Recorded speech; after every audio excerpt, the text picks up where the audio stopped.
Hello, I am Anastasia Woodberry, and today I'm going to be discussing my literature review project. And my topic is communication surrounding finances in African American families.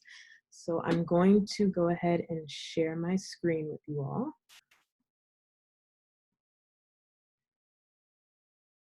And here we are.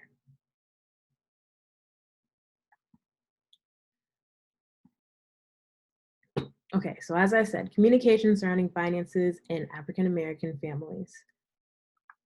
And so, what I'm going to be discussing is the personal relevance of the topic. So, why I chose this topic, history about finances within the Black community, financial literacy, wealth accumulation, incorporation of dialogue within the family, and generational wealth.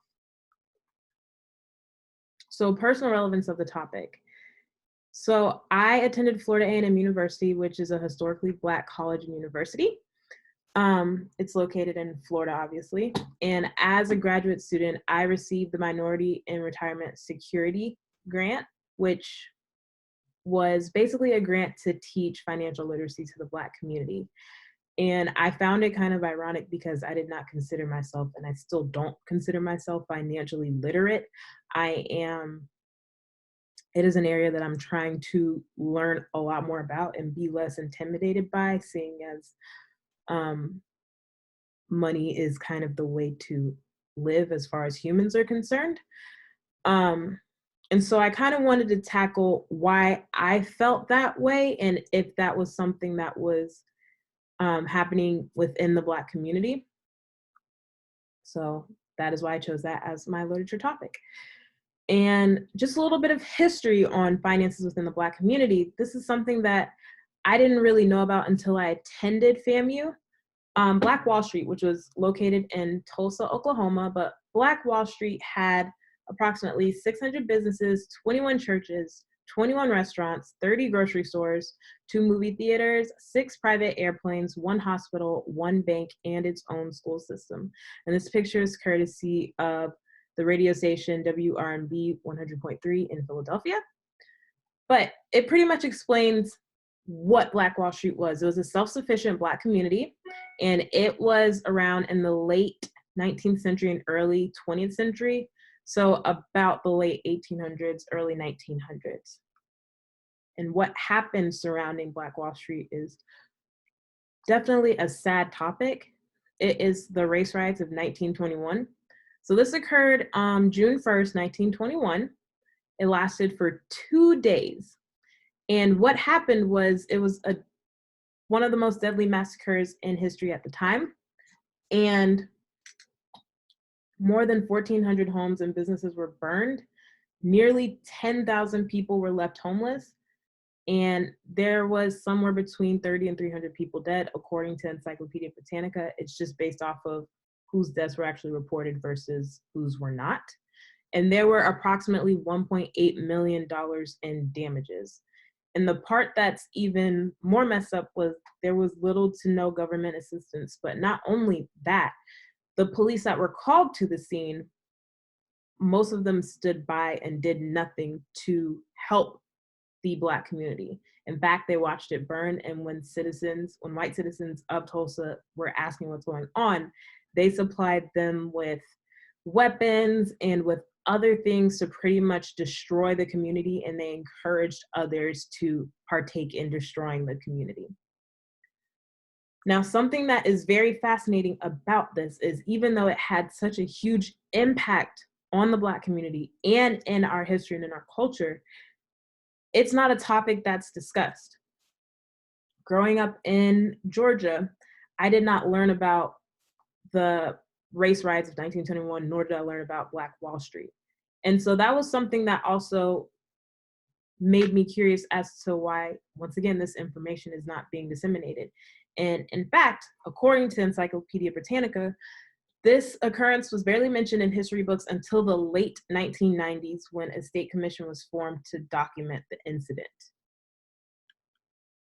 So now let's talk about financial literacy. And financial literacy focuses on knowledge of basic financial concepts and familiarity with the economic environment. Simply put, the understanding of money, fiscal understanding. And this topic, like I said, this is the topic that is surrounding my literature review. And I want to kind of examine that mindset around financial literacy and how that financial literacy is being taught and passed down to other generations or our partners or things of that nature. So, wealth accumulation. How this relates to financial literacy is super, super simple. If you are understanding money, if you understand what money is and what money does and how money grows and multiplies, you can accumulate wealth. This is very important because I was listening to an interview on the Friend Zone, and they interviewed a woman called the Budgetnista. Her name is Tiffany, and she built a whole entire brand on being financially literate and bringing herself up from a very, very low credit score. I believe she was in the 400s or low 500s. But something that she said that stood out was that according to the Black community within the United States, our main goal is to be debt free. And as most people would think, being debt free is a good thing. You don't owe anybody anything, you own all of your assets. However, a baby is debt free. And this is the example that she used. When you were born, you were debt free. But at the same time, being debt free does not equate to you being able to have anything of value, to buy things, to purchase property, things of that nature.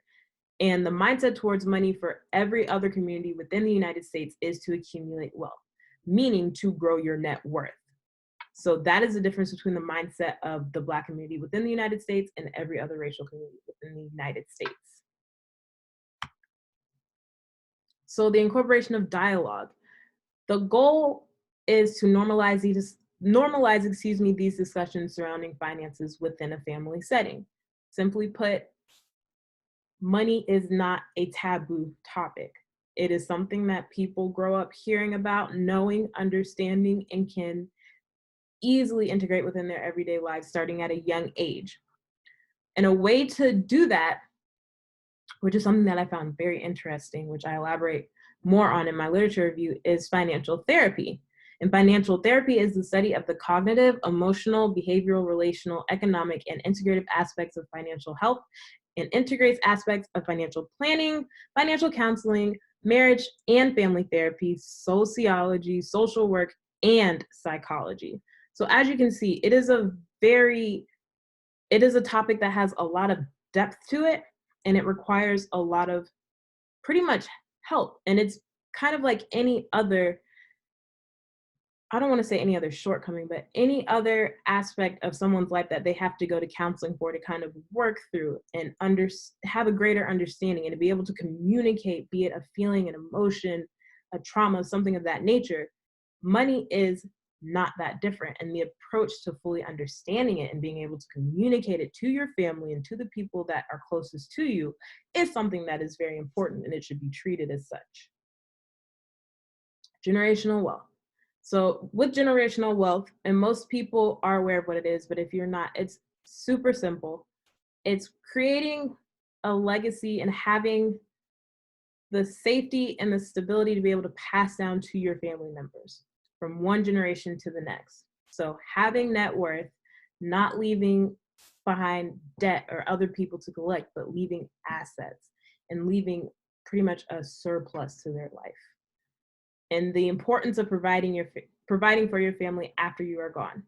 I wanted to include this topic because if Black people have a goal of being debt-free, they are not providing generational wealth for their children, for their grandchildren, great-grandchildren, so on and so forth. That means that as far as navigating the economy and actually moving up in class, going from low to middle to upper middle to high class, it is going to be a lot harder for Black people to actually make that leap if we are not starting at the same point as our other counterparts. And these are the sources that I used for my PowerPoint presentation. So I really, really hope you guys enjoyed that. Thank you so much for watching, and I hope that we are all kind of navigating this crazy time of quarantine safely and smartly and as productive as we possibly can be. Enjoy the rest of the semester.